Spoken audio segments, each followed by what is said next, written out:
जय हिंद दोस्तों, स्वागत है आपका मिशन सरकारी नौकरी इस यूट्यूब चैनल पर। तो दोस्तों इस वीडियो में हम देखने वाले जो ईपीएफओ में सोशल सिक्योरिटी असिस्टेंट की वैकेंसी निकली है, तो उसका डिटेल सिलेबस हम इस वीडियो में देखने वाले हैं। ठीक है, तो देखिए दोस्तों, प्रोबेबली इसका जो एग्ज़ाम है वो इस महीने यानी कि मई में हो सकता है, लास्ट वीक में, या फिर जून में इसका एग्जामिनेशन होगा। ठीक है, तो इस वीडियो में हम पूरा इसका डिटेल सिलेबस देखने वाले हैं। मैं आपको पूरा टॉपिक वाइज बताने वाला हूँ, यानी कि कौन कौन से सब्जेक्ट से आपको कौन कौन से टॉपिक्स पढ़ने हैं, सब हम यहाँ पर डिटेल से डिस्कस करने वाले हैं। और जो फेज़ 1 फेज़ 2 जो एग्जामिनेशन का, दोनों हम इसमें देखने वाले हैं। ठीक है, तो आखिर तक बने रहेगा और अपने दोस्तों को भी शेयर करेगा दोस्तों। तो ये जो सिलेबस है दोस्तों, इतना अगर आपने कर लिया तो मैं गारंटी के साथ कह सकता हूँ आपका जो एग्जामिनेशन है वो क्लियर हो जाएगा। ठीक है, तो ये जो सिलेबस है दोस्तों, ये जो प्रीवियस एग्ज़ाम हुआ था इसका, उससे मैंने लिया है। ठीक है, तो ये सिलेबस काफ़ी आपको हेल्प करेगा आपके प्रिपरेशन में, तो इसलिए डिटेल से आपको ये वीडियो पूरा देखना है। ठीक है, और पूरा समझ लेना है सिलेबस को। तो आइए स्टार्ट करते हैं। तो देखिए, जो वैकेंसी है वो है सोशल सिक्योरिटी असिस्टेंट। ये ग्रुप सी की वैकेंसी। सैलरी इसमें लेवल 5 के हिसाब से 29,200 से लेके 92,300 रुपीज़, इतना इसका पे मैट्रिक्स है। ठीक है, आगे देखिए, क्वालिफिकेशन इसमें दोस्तों एनी ग्रेजुएट मांगा था विद टाइपिंग स्किल। तो ये एप्लीकेशन जो है वो इसका एप्लीकेशन फॉर्म फिलअप जो है वो ओवर हो चुका है।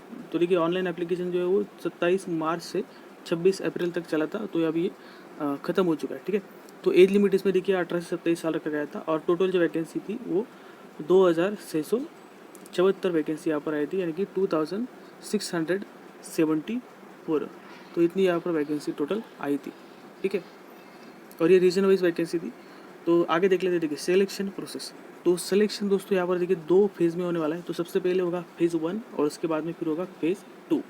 ठीक है, तो सबसे पहले जो फेज़ 1 होगा ये सीबीटी होगा, यानी कि कंप्यूटर बेस्ड एग्जामिनेशन आपका यहाँ पर ये होने वाला है। तो ये एमसीक्यू टाइप रहेगा, यानी कि मल्टीपल चॉइस क्वेश्चन यहाँ पर रहेंगे। ठीक है, कंप्यूटर के ऊपर ये रहेगा।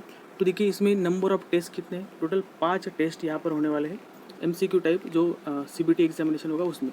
तो देखिए, सबसे पहला जो टेस्ट होगा वो जनरल एप्टीट्यूड का होगा, जिसमें 30 क्वेश्चन आएंगे और मैक्सिमम मार्क्स रहेगा 120, यानी कि हर एक क्वेश्चन के लिए कितने मार्क्स रहेंगे, 4 मार्क्स। ठीक है, तो 120 मार्क्स इसका मिलेगा। देन जनरल नॉलेज या फिर जनरल अवेयरनेस, इसके भी 30 क्वेश्चन रहेंगे एंड 120 मार्क्स का ये एग्ज़ाम होगा, यानी कि ये टेस्ट होगा। ठीक है, आगे देखिए क्वांटिटेटिव एबिलिटी। तो इसका भी देखिए 30 क्वेश्चन रहेंगे और 120 मार्क्स के लिए आएगा quant. Then general English with comprehension, तो इसके टोटल 50 क्वेश्चन रहेंगे एंड मैक्सिमम मार्क्स कितने रहेंगे, 200 मार्क्स इसके रहेंगे।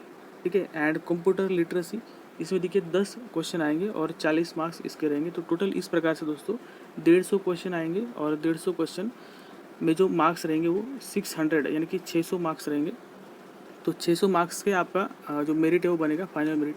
ठीक है, और ये सभी 150 क्वेश्चन को सॉल्व करने के लिए आपको मिलेगा 2 आवर्स एंड 30 मिनट, यानी कि 2.5 घंटा आपको मिलने वाला है सॉल्व करने के लिए। ठीक है, 150 मिनट यहाँ पर मिलने वाला है टोटल। तो देखिए, ईच क्वेश्चन कैरी 4 मार्क्स, ये तो मैंने आपको पहले ही बता दिया। हर एक क्वेश्चन को 4 मार्क्स यहाँ पर मिलने वाले एक क्वेश्चन को। ठीक है, आगे देखिए, जो मार्क्स ऑब्टेन होंगे फेज़ 1 में will be consider for final selection on merit. तो फेज़ 1 के मार्क्स फाइनल सिलेक्शन में कंसिडर किए जाएंगे। फॉर ईच रॉन्ग आंसर, देखिए अभी नेगेटिव मार्किंग का देख लेते। देखिए, there will be a negative marking. तो नेगेटिव मार्किंग यहाँ पर है, कितना है, 1/4 of marks assign to that question, यानी कि 1/4 यानी कि कितना है, 0.25 का नेगेटिव मार्किंग यहाँ पर रखा गया है। ठीक है, 0.25 का यहाँ पर नेगेटिव मार्किंग रखा गया है, यानी कि 1/4 negative marking. Then English comprehension जो है वो भी यहाँ पर ऑब्जेक्टिव में ही रहेगा। ठीक है, then the candidate will be shortlisted for phase 2 in the ratio of the 1:10, यानी कि देखिए एक पोस्ट के लिए यहाँ पर 10 कैंडिडेट्स बुलाए जाने वाले हैं।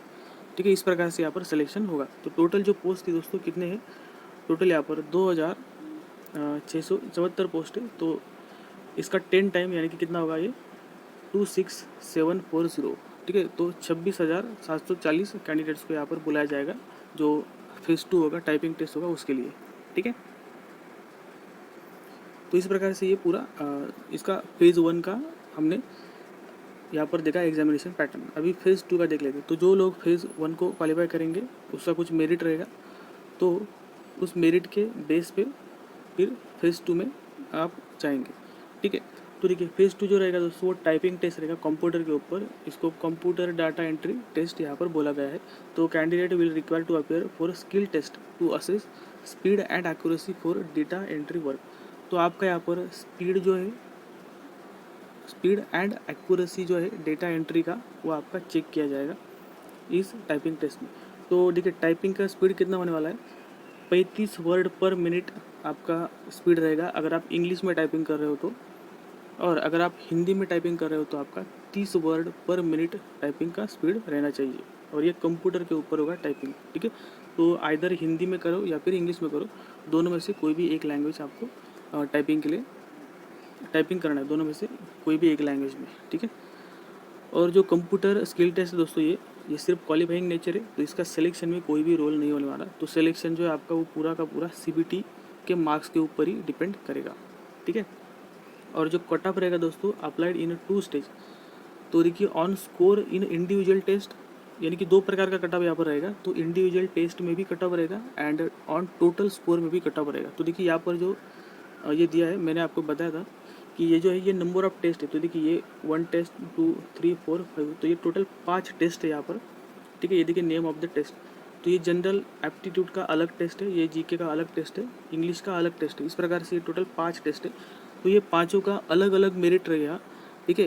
यानी कि ये 120 जो मार्क्स है जनरल एप्टीट्यूड के, तो इसका अलग मेरिट रहेगा जनरल एप्टीट्यूड का। देन ये GK का अलग मेरिट रहेगा, क्वांटिटेटिव एबिलिटी का अलग मेरिट रहेगा, एंड इन सबको मिला के जो 600 मार्क्स है इसका भी एक अलग से मेरिट बनेगा। तो यहाँ पर देखिए इंडिविजुअल टेस्ट में भी आपको क्वालिफाई करना पड़ेगा एंड टोटल में भी आपको क्वालिफाई करना पड़ेगा, ठीक है। तो कुछ जो कैंडिडेट्स होते हैं वो क्या करते हैं, किसी मान लीजिए किसी का इंग्लिश वीक है, तो वो क्या करता है कि इंग्लिश को छोड़ के बाकी सभी सब्जेक्ट में वो अच्छा प्रिपरेशन कर लेता है और उसमें अच्छे नंबर्स ले लेता है, ठीक है। और उसका जो एग्जामिनेशन है वो क्वालिफाई भी वो कर लेता है। लेकिन यहाँ पर क्या होगा दोस्तों, यहाँ पर आपको सभी सेक्शन में यानी कि सभी टेस्ट में आपको क्वालिफाई करना ही होगा, ठीक है। ऐसा यहाँ पर क्राइटेरिया रखा है इन्होंने। तो सब में ये इंडिविजुअल टेस्ट में भी आपको क्वालिफाई करना है एंड जो टोटल सबका मिलाकर रहेगा 600, उसका जो कट ऑफ रहेगा उसमें भी आपको क्वालिफाई करना है। तो 2 प्रकार के कट ऑफ यहाँ पर रहेंगे, ठीक है। आगे देख लेते हैं डिटेल सिलेबस। तो देखिए सबसे पहले जनरल एप्टीट्यूड, तो इसके 30 क्वेश्चन आएंगे। तो इसमें देखिए क्या क्या पढ़ना है आपको, तो ध्यान दीजिएगा दोस्तों। यहाँ पर देखिए punch hole pattern, folding and unfolding. तो फोल्डिंग अनफोल्डिंग के जो क्वेश्चन रहते हैं वो कर लेने हैं। देन एनालॉगी करना है, देन क्लासिफिकेशन यानी कि ऑड वन आउट करना है, देन सीरीज कंप्लीशन। तो सीरीज में देखिए अल्फ़ाबेट की series, number series, alpha numeric series and wrong term in series, ये आपको कर लेना है। देन डिक्शनरी वर्ड से भी क्वेश्चन आते हैं, ये भी करना है। देन कोडिंग डिकोडिंग करना है, missing terms in a figure, then mathematical operations करना है, ठीक है। इसमें जो मैथमेटिकल सिम्बॉल्स होते हैं प्लस माइनस वगैरह, उसको क्या करते हैं वो रीएडजस्ट करना पड़ता है, तो उसके क्वेश्चन आते हैं। Then direction test, then ranking test, logical Venn diagram, puzzle test, ठीक है। Then statement and conclusion, statement and argument, इनके भी क्वेश्चन कर लेंगे। देन ब्लड रिलेशन करना है, सिलोगिज्म करना है, decision making, then embedded figures के क्वेश्चन करने हैं, देन क्यूब एंड डाइज करने हैं, ठीक है। देन फिगर काउंटिंग करना है, mirror image and clock and calendar, ये आपको कर लेना है, ठीक है। तो ये सब यहाँ पर इसका सिलेबस है, ठीक है। जो नेक्स्ट सब्जेक्ट है अभी देखते हैं, नेक्स्ट जो टेस्ट होगा वो है general knowledge and general awareness. तो GK का जो है दोस्तों इसमें देखिए 30 क्वेश्चन आएंगे, और इसमें आपको क्या पढ़ना है। देखिए GK का काफ़ी सारे जो कैंडिडेट्स होते हैं उनको कन्फ्यूजन होता है कि GK में आखिर क्या पढ़े, क्योंकि इसका सिलेबस काफ़ी बड़ा है, तो क्या क्या पढ़ना चाहिए। तो इन शॉर्ट में आपको पढ़ना है, देखिए मैं आपको बता दूँ आपको क्या पढ़ना है। तो इंडियन हिस्ट्री आपको पढ़ना है, यहाँ पर एंशिएंट वगैरह मिडाइवल नहीं पढ़ना है, सिर्फ इंडियन हिस्ट्री जो इंडियन फ्रीडम स्ट्रगल है वही आपको पढ़ना है। देन इकोनॉमिक्स पढ़ना है, इकोनॉमिक्स में भी आपको जो बेसिक होते हैं इन्फ्लेशन वगैरह वही पढ़ना है, ज़्यादा डीप में नहीं जाना है। देन जनरल साइंस आपको पढ़ लेना है, इसमें जो फिजिक्स होता है, केमिस्ट्री एंड बायोलॉजी जो है उसके भी बेसिक जो कंसेप्ट होते हैं वही देख लेना है। Then environment and its application to the society, ये आपको कर लेना है, ठीक है। देन करंट अफेयर, तो करंट अफेयर काफ़ी इंपॉर्टेंट होता है दोस्तों GK में। तो देखिए करंट अफेयर में आपको नेशनल जो करंट अफेयर्स यानी कि इंडिया के अंदर में जो भी करंट अफेयर्स हो रहे हैं वो कर लेना। इसमें देखिए इंडियन आर्ट से रिलेटेड हो गया या फिर स्पोर्ट्स से रिलेटेड कोई करंट अफेयर है वो कर लेना है। Then culture and heritage, defence से related report, indexes, then chief minister, governor से रिलेटेड जो भी करंट अफेयर्स है वो कर लेने हैं। देन इंटरनेशनल करंट अफेयर्स भी करने हैं। उसमें देखिए कोई प्राइम मिनिस्टर बना है किसी कंट्री का तो वो देख लेना। देन प्रेसिडेंट, स्पोर्ट्स से रिलेटेड, इंडेक्स रिपोर्ट से रिलेटेड जो भी करंट अफेयर्स है इंटरनेशनल वो कर लेने हैं। देन अवार्ड्स, तो इसमें फिल्म के जो अवार्ड्स होते हैं वो देख लेने हैं। देन कोई लिटरेचर वाले अवार्ड्स वगैरह जो भी है सब अवार्ड्स यहाँ पर आपको देख लेना है, नोबेल प्राइज़ वगैरह जो भी है सब। देन साइंस एंड टेक्नोलॉजी से रिलेटेड भी करंट अफेयर्स करने हैं। Then important days and dates, तो ये भी आपको करने हैं, ठीक है। ये प्रीवियस 6 मंथ के आपको कर लेने हैं डेज एंड डेट्स, तो प्रीवियस 6 मंथ तक के ही पूछते, वो ज़्यादा पीछे वाला नहीं पूछेंगे, ठीक है। मतलब कौन सी तारीख को कौन सा डे आता है वगैरह ये पूछेंगे, और उसकी जो थीम होती है ये भी आपको कर लेना है। Next, current event related to the neighbouring countries, तो ये भी आपको कर लेना है। देन इंडियन पॉलिटी, तो देखिए पॉलिटी में दोस्तों आपको कुछ स्पेसिफिक जो टॉपिक्स है वही करने हैं, जैसे कि कॉन्स्टिट्यूएंट असेंबली करना है, ठीक है। उसके जो मेंबर्स थे उनके बारे में पढ़ लेना है। देन सिटीजनशिप पढ़ना है, फंडामेंटल राइट्स जो है वो देख लेना है। Then directive principle of state policy करना है। देन फंडामेंटल ड्यूटीज़ करने हैं, ओके। देन इंपॉर्टेंट जो आर्टिकल्स है वो देख लेना है, ओके। जैसे कि सिटीजनशिप के आर्टिकल हो गए या फिर जो फंडामेंटल राइट्स के आर्टिकल हो गए वो सब देख लेना है। Then president, vice president, important constitutional जो अमेंडमेंट्स हुए हैं वो भी देख लेने हैं। देन राज्यसभा लोकसभा से रिलेटेड भी देखना है।